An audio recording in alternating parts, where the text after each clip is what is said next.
Hello friends, and welcome back to the channel. Today, we're embarking on a journey into the heart of scientific history to uncover the story of a man you might not know, but absolutely should. When I say the theory of evolution, one name instantly springs to mind: Charles Darwin.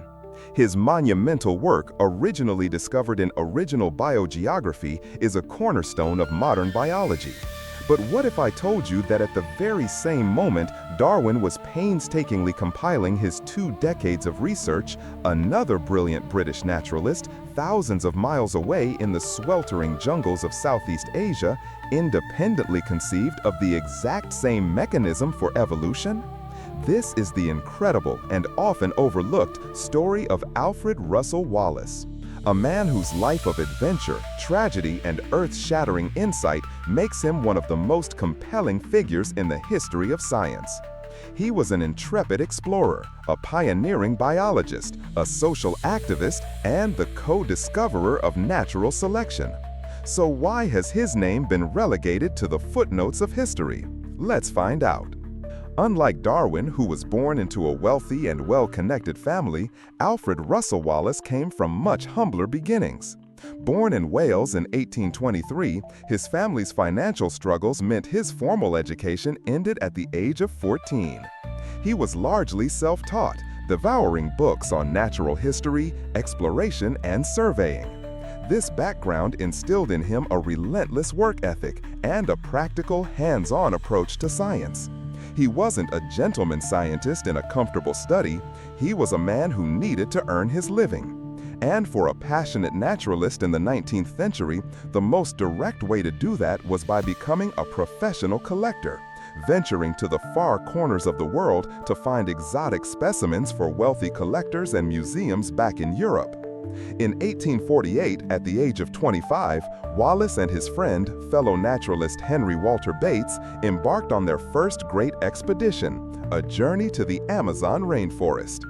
Their goal was twofold: to collect specimens to fund their trip, and, more ambitiously, to gather evidence to solve the problem of the origin of species.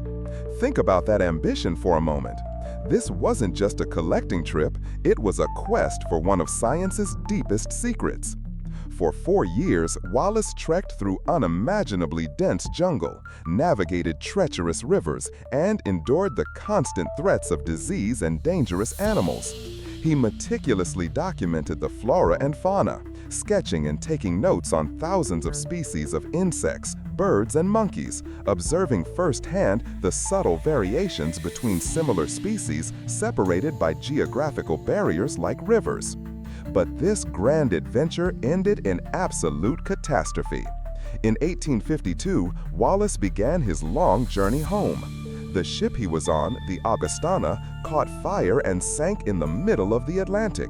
Wallace survived, spending 10 harrowing days adrift in a small lifeboat before being rescued. But he lost everything. His entire private collection of specimens, the fruits of 4 years of grueling work, was gone. His field notes, his journals, his drawings, all destroyed.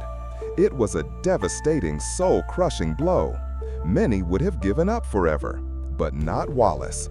After returning to England with nothing but the clothes on his back and an insurance payment for his lost collection, he was already planning his next, even more ambitious expedition. In 1854, Wallace set sail for the Malay Archipelago, a chain of islands that he rightly identified as one of the most biologically rich and complex regions on the planet.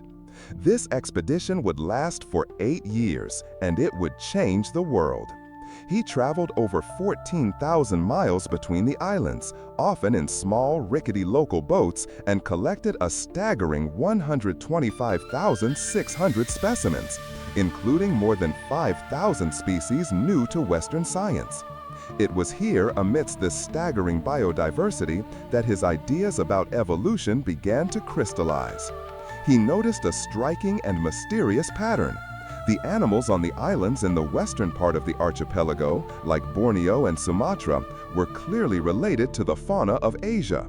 But on the islands to the east, like New Guinea, the animals were distinctly Australian in character, marsupials like tree kangaroos and cuscus. He drew a line on the map, a deep water channel that separated these two distinct biological realms. This line, which runs between Bali and Lombok and Borneo and Sulawesi, is known to this day as the Wallace Line.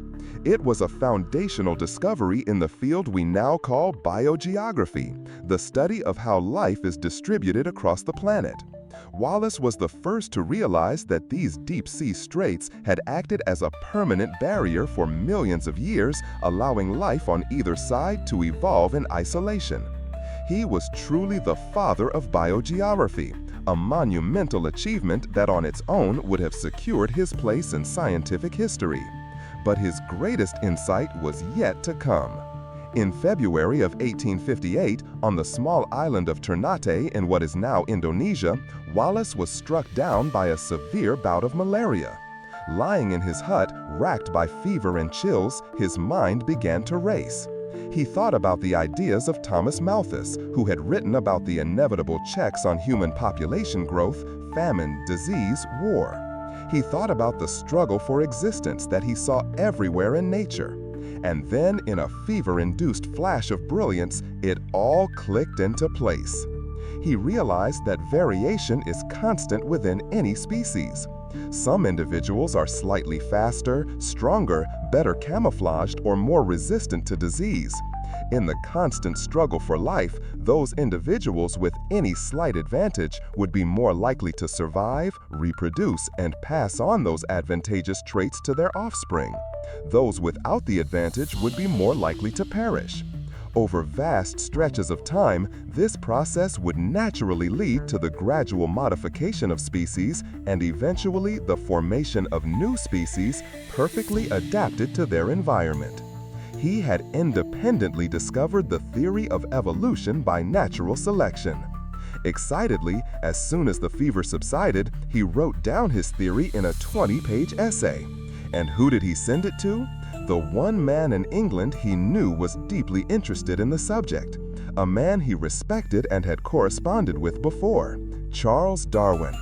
He asked Darwin that if he thought the essay was worthy, he should forward it to the eminent geologist Charles Lyell for review. When Darwin received Wallace's letter and essay in June 1858, his world was turned upside down. He was thunderstruck. As he wrote to Lyell, "I never saw a more striking coincidence. If Wallace had my MS sketch written out in 1842, he could not have made a better short abstract." Darwin had been secretly developing the very same theory for 20 years, but had hesitated to publish, endlessly accumulating more and more evidence. Wallace's letter was the bolt from the blue that forced his hand. Fearing he would lose all credit, Darwin was in despair. But his influential friends, Lyell and the botanist Joseph Hooker, brokered what they called a delicate arrangement. On July 1, 1858, at a meeting of the Linnean Society of London, they presented Wallace's essay alongside unpublished excerpts from Darwin's 1844 essay and a letter he had written in 1857. It was a joint announcement. The theory of evolution by natural selection was presented to the world under both their names, Darwin and Wallace. So, if their ideas were presented together, why is Darwin a household name while Wallace is a historical footnote? There are several reasons. First, Darwin immediately rushed to publish his magnum opus. Came out the next year in 1859. It was a comprehensive, accessible, and powerfully argued book that took the world by storm. Wallace, meanwhile, was still collecting specimens in the Malay archipelago, half a world away. Second, there was the matter of class and connection. Darwin was part of the scientific elite in London. Wallace was a collector of more humble origins. History is often written by those at the center of power. And finally, there was Wallace's own character. He was an incredibly humble and generous man. He was thrilled that Darwin had reached the same conclusion and was happy to be a junior partner. He even coined the term Darwinism to describe the theory, effectively promoting Darwin's primacy. Later in life, Wallace also ventured into areas that alienated him from the scientific establishment, most notably his embrace of spiritualism and his argument that the higher human faculties, like consciousness, art, and morality, could not be explained by natural selection alone and must have a spiritual origin.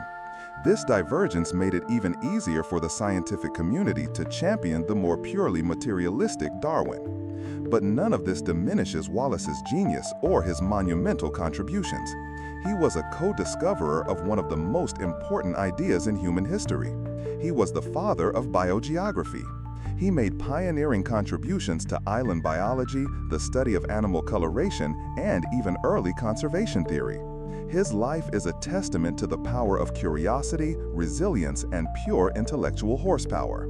He wasn't Darwin's rival, he was his equal, a brilliant mind who arrived at the same grand truth through a different and arguably much harder path. The story of evolution is not just Darwin's story.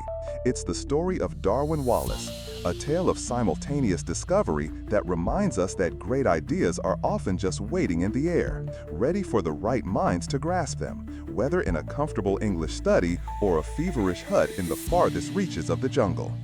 Thank you so much for joining us on this deep dive into the life of Alfred Russel Wallace. It's a story that deserves to be told and remembered. If you found this journey as fascinating as we did, please hit that like button, share this video with anyone who loves science and history, and be sure to subscribe and ring the bell so you don't miss our next exploration into the forgotten tales of science. Until next time, stay curious.